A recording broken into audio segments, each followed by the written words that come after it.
Is YouTube over again? I don't know what to do. It seems like once every financial quarter, there's some kind of overblown controversy about extreme content on YouTube, and it always boils down to mainstream media outlet A hates YouTuber B and thinks that we should all lose our revenue stream because of it. A while back, I basically predicted that convincing advertisers to leave YouTube by creating outrage around their content would be the mainstream media's main system of attack against alternative outlets on this platform. And I also said that YouTube's decision to side with the Wall Street Journal over their most iconic creator was the single worst decision that they had ever made. Wish I was Canadian.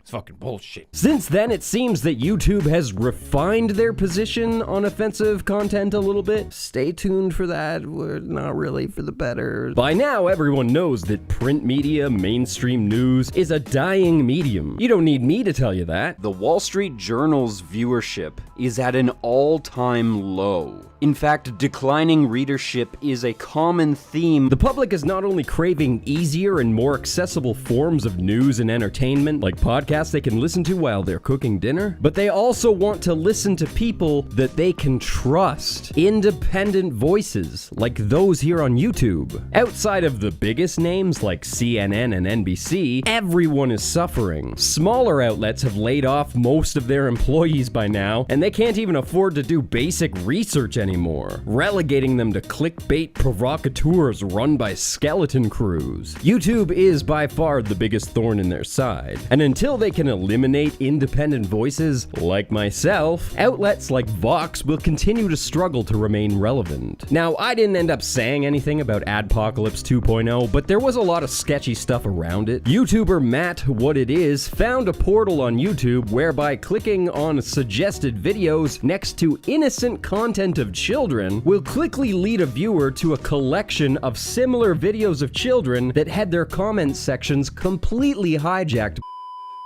Upon notification, a handful of major advertisers dropped out. That part I understood, but most of us actually learned about this when YouTube announced that they would start demonetizing videos based on their comment sections. The people that were actually most affected by this change were family vlog channels. This was the dumbest band-aid solution I'd ever heard of in my life, as YouTube's top priority should have been to ensure that the comment sections of children's videos don't become a haven for the worst people in society. And it shouldn't be to punish family creators for showcasing their children being children. How is it that children are not child-friendly content? It's almost like YouTube was agreeing with that the children were indeed too or something. It was a really confusing decision. Nobody thought that the fact that these videos were monetized was the issue, so attacking the revenue of these videos wouldn't have helped in any way. To top it all off, the whistleblower, Matt Watson, used his 15 minutes of fame to encourage more companies to drop out of advertising on YouTube. Hi. Are you interested in shooting an adult video? Based on the sketchy past of his videos, it was clear that Matt was just a bitter ginger, taking out his angst and frustration on people who had managed to become more successful than him on YouTube. Being a YouTuber himself made the whole situation a little confusing, but he was doing exactly what the Wall Street Journal did, and he did it for the exact same reason. It's been a while since I've commented on the current state of YouTube. I've been trying to avoid endlessly stressing over social media, politics, and just keeping my channel monetized, because it's just a drag on creativity. But recently, there was a perfect storm of all three of these things that I just couldn't ignore. Every decision Silicon Valley makes moves us further and further away from being free to express ourselves online.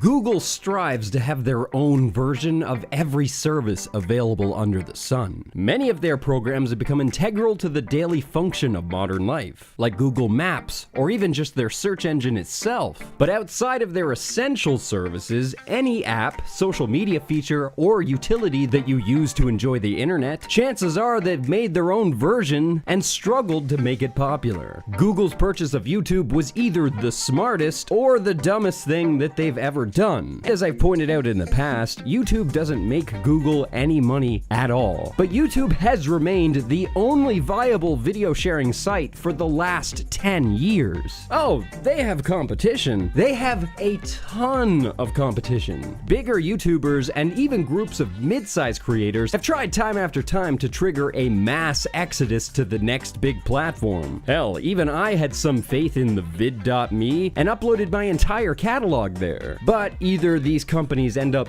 failing horribly, rest in peace vidme, or it ends up becoming a hard place to create any real traction for your videos unless it received a Streisand effect and somehow managed to funnel traffic from another site, usually YouTube. In the past, I've made the argument that because video monetization was implemented as a way to reward creators, YouTube has every right to use monetization to discourage certain content too. Yes, I think there should be a system to atone for your sins and get your monetization back. The point is, even though Google has that power, because they've become the main doorway into the internet, a giant mega monopoly including every essential service available, crushing all competition that stands in their way, I believe that Google, and by extension all of its popular outlets like YouTube, should be considered a public service, meaning YouTube would be considered the real official public square where all people from all beliefs can come to discuss their ideas and share their personal stories. YouTube, because there's literally no other place to go and reliably reach an audience, is functionally the public arena, and by the spirit of freedom of speech and freedom of expression, Google is obligated to not censor or hide ideas simply for being unpopular. And obviously, your monetization should not be contingent on what political opinion you hold.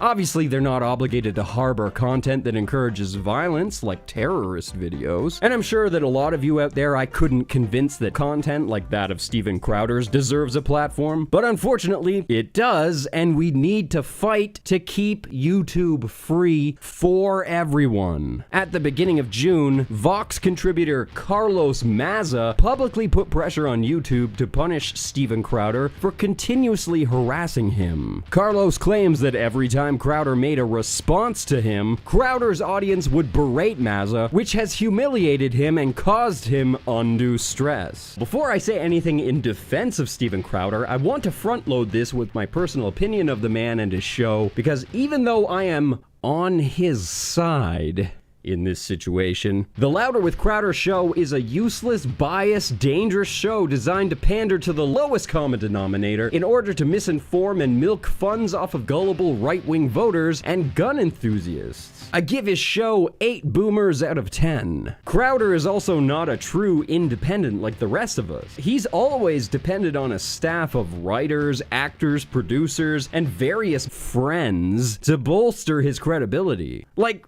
who the f*** even is this loser? Who's he trying to kid here? He's also enjoyed the benefits of being associated with networks like CRTV, now Glenn Beck's Blaze TV. Steven Crowder represents other interests aside from his own, and like Carlos Maza, is a tool in a manufactured ideological war that we normal people are just caught in the middle of. I'm not trying to invalidate your enjoyment of people on Crowder's level, but normal YouTubers don't have people telling them what to write. That's expressvpn.com/skeptic. A while back, I debunked Crowder's terrible climate change denial video. The Antarctic ice sheet showed a net gain of 112 billion tons of ice per year, net gain being the key words. Which basically boils down to, Steven can't do basic math. Myth! The polar bears are dying off! Steve, this is how global warming is explained to children. But Steven has pushed a lot crazier shit than that. In the 80s, the media and governments of the world warned of an impending catastrophe, one that could end civilization as we know it. the epidemic of HIV/AIDS. The silent non-killer that is AIDS. AIDS, oh no! Many people had the wool pulled over their eyes with this hoax. Steven followed along with the Trump train eventually, but he's really more of a Christian fundamentalist type. The dude backed Ted Cruz, for Christ's sake.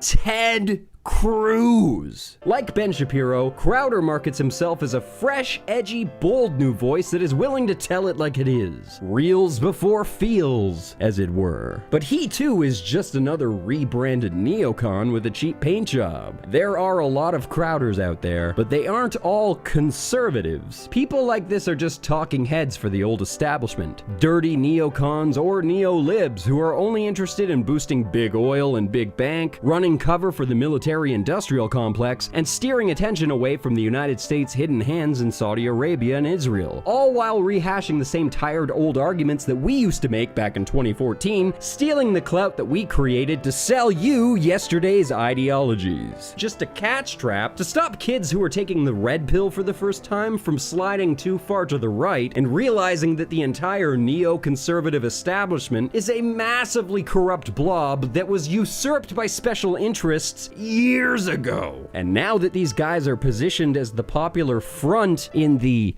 culture war, they pretend like the rest of us don't exist anymore. I mean, think about it.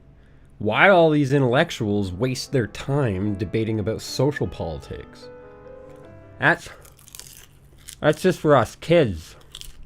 Anyways, back to this video I was making about YouTube or whatever. Comedy is an important tool, and it absolutely is used as a way to offend people. Comedy without offense is meaningless. Family-friendly comedy doesn't say anything. It can be entertaining, but people crave meaning in life, and adult comedy is the best way to explore uncomfortable and taboo subjects. You can't wake people up to the lies that they live in if you don't offend them out of that. You can't show people that they're living in a fantasy world if you don't target something within the fantasy. Something or someone has to be the target of the political joke. But people seem to think that simply invoking the term comedy or just a joke will absolve them from all the negative attention that they get for crossing the line. And it doesn't. If you think that it does, then you don't understand comedy. The difference is that comedy clubs and comedy outlets used to stand behind their comedians, but now comedians stand alone when they're in the hot seat, which is a tragedy. People always got mad at comedy. People always tried to deplatform comedians, but there still used to be a place that comedians could go to express themselves. George Carlin once said in a New York Times interview, "Comedy is filled with surprise. So when I cross a line, I like to find out where the line might be and then cross it deliberately, and then make the audience happy about crossing the line with me." He is correct. That is the role of the comedian. But even George will tell you that sometimes you have to deal with the consequences of pissing people off. Sometimes crossing the line makes you the bad guy. Sure, nobody likes the bad guy, but the bad guy has every right to offend the people who would dare to listen to what he has to say. But George didn't just fight with his freedom of speech. George fought for freedom of speech. Make no mistake, the right is just as guilty, if not more guilty, for enforcing censorship over comedy than the left. I don't want you to forget about all those right-wingers who one day will celebrate Draw Mohammed Day by sharing every offensive drawing that they come across, but then turn around and call foul at the New York Times just for pointing out that Donald Trump is following orders. And when the New York Times fired that cartoonist, the right celebrated. Another tragedy of freedom of speech.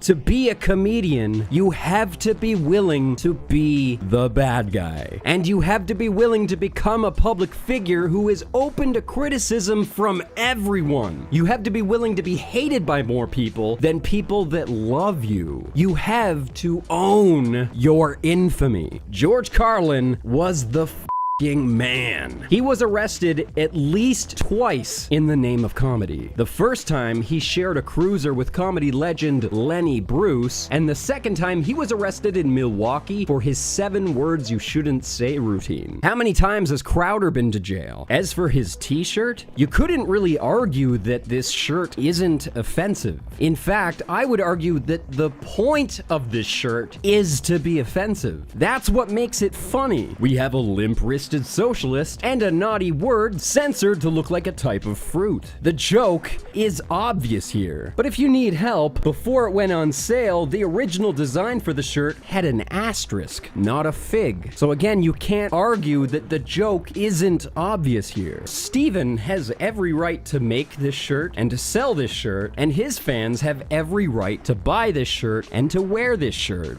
The problem that I do have is that in defense of this shirt, his fans mostly just rallied behind, "It's just a joke, bro." And there's so many reasons why that argument doesn't work. In a vacuum, you may be able to argue that this is simply a play on words designed to make someone laugh. But this shirt isn't in a vacuum. It's attached to the Louder with Crowder brand, and it shares a context with that show. Crowder makes gay jokes and rails against socialism. So it's not a random gag, it's based on things that he's already expressed opinions on. Now, someone with integrity who stands behind free speech would be honest about the meaning of this shirt. They would own it, and they would stand behind their comedy. However, a grifter who is just milking gullible boomers by catering to them would deflect the criticism by saying that they were just having some fun, that their joke was basically meaningless, and that it wasn't saying anything significant. Anyone can get in front of a camera or get on stage and be offensive. Anyone can get up and say some unpopular shit that people don't want to hear. But why are you doing it? Are you being offensive to wake people up to uncomfortable truths about our society? When it comes to Crowder, he isn't really saying much with his slurs towards Carlos. Okay, so the little queer could eat his chips all nonchalantly. It's code for rape, Mr. Queer eating chips on the Vox channel. Chip, chip, chip, chip, but you can eat just one. Like dicks. This is what Mr. Gay Vox wants to do. Mr. Lispy Queer from Vox. Comedy is not a defense. Freedom of speech is not just a thing that you get to use with comedy. It's a thing that you have to fight for using comedy. If you're just using comedy as a defense, you're making things more difficult for the people coming after you down the line. You need to pay freedom of speech forward. Fight for freedom of speech with your routine and be honest about what you're doing. Steven uses a lot of ad hominems. The token Vox gay atheist sprite with surprisingly flaccid chest considering how thin he is. It's very bizarre to me. Ad hominem, yes. And from an argument point of view, that makes his position almost indefensible. Ad hominems can be funny, sure, if you use them in the right context, but if you're trying to make an argument, they're going to detract from your point entirely and harm your argument. You can have the best argument in the world, but when you pepper in an ad hom, all anyone will end up focusing on is the ad hom. Then it just becomes an argument about whether or not you're a bigot, and then everyone forgets the argument that you were even trying to make in the first place. This is why ad homs are considered a formal fallacy.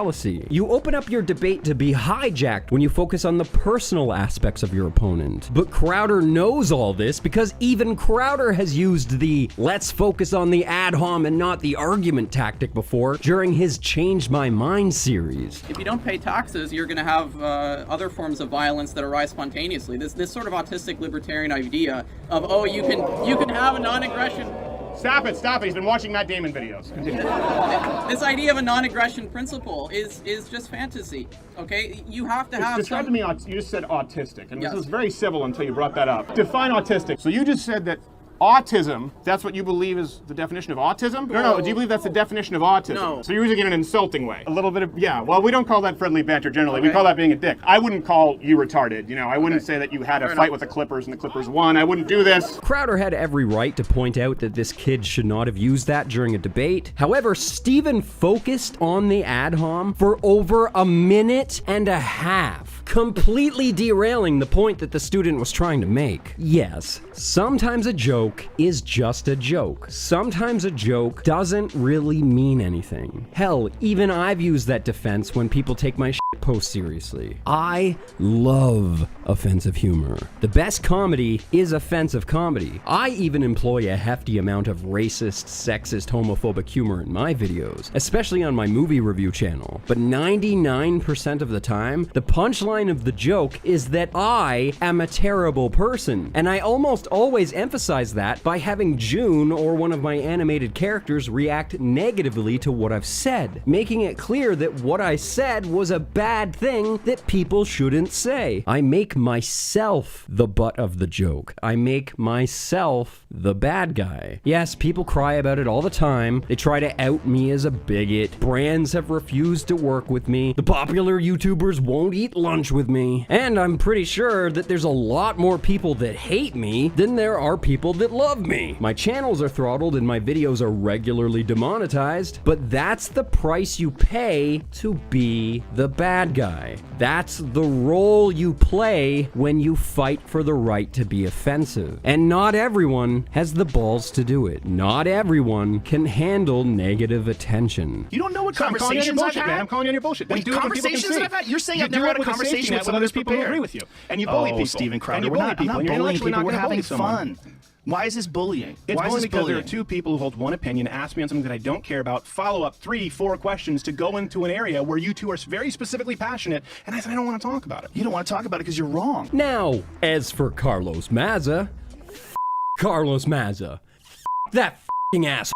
Go to hell, Carlos. Of course Carlos Mazza works for Vox. This whole event was framed as Vox's Carlos Mazza versus Steven Crowder, but that's not a great representation of all the pieces at play here. To give you some backstory, Vox's employees were reportedly about a week away from walking out, essentially going on strike. So Carlos clearly saw this as a way to build his personal notoriety and perhaps build his personal brand so that he could be independent from Vox. Carlos makes his identity a major part of his work. I mean, his name on Twitter is @GayWonk, for Christ's sake. I'm not saying he doesn't have the right to do this, nor am I saying that Crowder wasn't being unnecessarily offensive. I would never address someone like he did. But in the world of identity politics, if you integrate your identity into your work, you shouldn't act surprised when people bring up your identity. And you may not be happy about what they have to say. I'm anti-identity politics anyways. I just think identity politics like this should just be removed from f***ing discourse in general. Let's just stop using our identities against each other, please. The point I'm making is Crowder was a huge dick,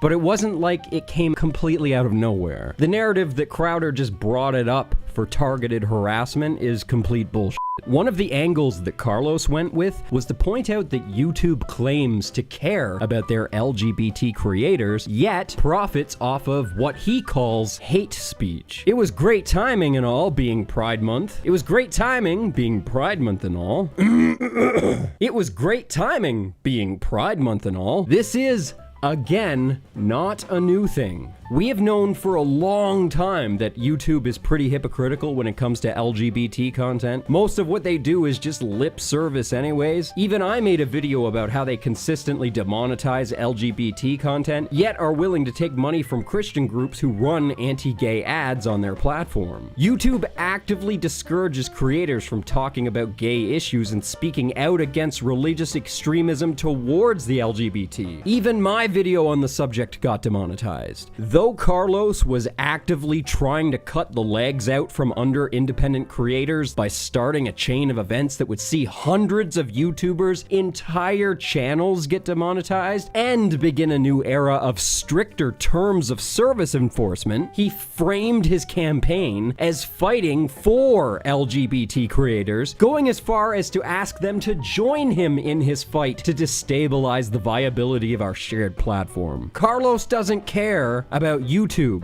okay? If you're on Carlos's side, he's tricked you. However, it appeared as if BreadTube completely welcomed him with open arms. I'm sure, though, mostly because BreadTube is also massively anti-free speech, and most of them don't even buy into the idea of censoring your opponent is the same as censoring yourself. They all think they're being good little children, following the rules. Nothing bad will ever happen to them. Even Jimmy Dore spoke out against this. Not like that piece of shit Steven Crowder. Nobody respects that guy. That guy comes after you. It's like a badge of honor. I don't watch the videos people make of me. People make videos at least one a day. Somebody makes a video attacking me. I don't watch them. He's saying, this guy's making videos attacking me. I watch them and it hurts my feelings. Don't f***ing watch them. What is this thing called cyberbullying? It's just, people are dicks. It happens all the time. The establishment media will win in the end, because they're going to go after the independent content creators. That's like exactly what's happening. So this is a guy from Vox. Not Steven Crowder. They already remonetized him. They never. Why would it be humiliating? So first of all, you can turn off the comments on your YouTube video. So that problem's solved right there. Now you're upset because people downvote your videos? If they're coming to your video to downvote it, that's helping your video. You're getting more views and you're getting more money for it. That's a plus. That's a win. When someone highlights you, that's good, even though they're an ass. So this idea that he's being humiliated because some jagoff comedian does a video about him and people downvote his video and he feels humiliated? That's ridiculous. That's like how the KKK did another video about me. I'm so humiliated. Why would you let them have that power to humiliate you? That's a thing you're supposed to teach a child. I'm not making light of people being homophobic. That's bad. That's a horrible thing. But that guy giving Steven Crowder the power to humiliate you with downvotes seems a little ridiculous and self-defeating. I mean, I'd add on top of that, Carlos, that of all the people on YouTube that you'd give the power to humiliate you, you choose Steven Crowder? Steven Crowder is easily the biggest pussy there is. I can't believe you called me a bully. That's such a left-wing tactic. You are. How dare you? You are. You're the one jacking back and forth. Oh, sweetie. You know that's Don't not true. sweetie. Come on, That's a bully thing. Honey. Come on, that's a bully thing. If that's I don't think 2-on-1 in an argument is fair. It's not 2-on-1. Yeah, it is. How is it a bully when two people are talking? How's it bullying? It's not two people talking, though. You don't have a conversation with two people talking. You have a failsafe. You have other people who agree with you.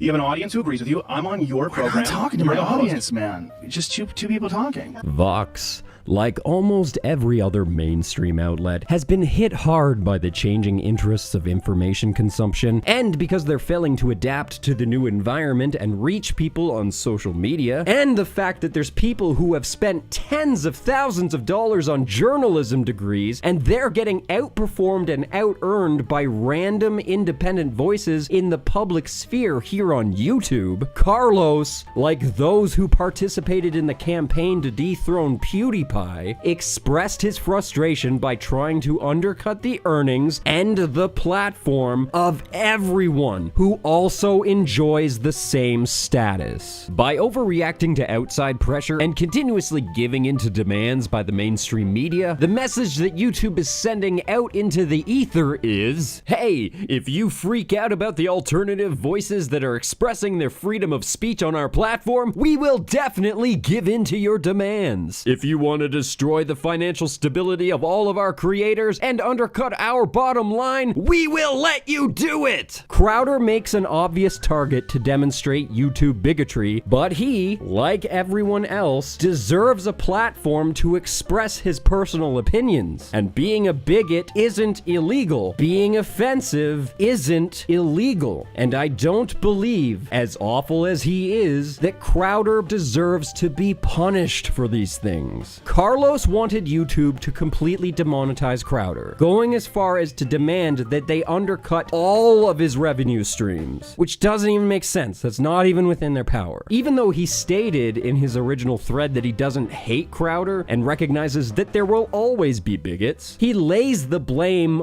on YouTube, stating that YouTube is hypocritical about supporting the LGBT. If this was real life and not just internet drama for internet clout, Carlos would have actually postured himself against YouTube, not Crowder. However, Carlos never demanded YouTube bleed a single drop for him. Instead, he clearly expected that by demonstrated Crowder's videos were bigoted and targeted and led to an influx of negative comments on his content, YouTube would want to distance themselves from what Carlos called harassment and make an example of Crowder. Crowder and YouTubers were always the target. When YouTube said, "Sorry, Carlos, there are rules and Crowder is following them," Carlos responded, "So bigots get a platform to be bigoted?" To which YouTube responded, "A bigot, you say? Oh, of course we'll punish him." So YouTube completely demonetized his entire channel. However, giving Crowder an opportunity to modify links and language and other features on his account so that they can give him his monetization back at a later time. Which, you know, nice for him and all, but that's way more flexibility and help from YouTube than any of us will ever get. Carlos fired back, not complaining so much that he can appeal, but complaining that Crowder also makes money off of his offensive t-shirt, which also helps fund his show. I guess YouTube has the right to demand Crowder unlink the shirts, but it's definitely inappropriate for them to punish him for an off-site product. That doesn't even fit within the terms of service, I don't think. However, in their attempt to pander to Carlos, YouTube not only demonetized Crowder's channel, YouTube demonetized hundreds of channels that either express right-wing views, report on right-wing views, or that speak out against right-wing views, and even history channels that talk about Hitler and the Nazis in a historical context. How the hell did that happen? And what does that have to do with Mazza's demands? The days of true freedom of speech are long over, and the ignorant assholes like Carlos Mazza are making it worse by securing the future of the mainstream and cutting the legs out from under independent voices like us. Don't be a part of the problem.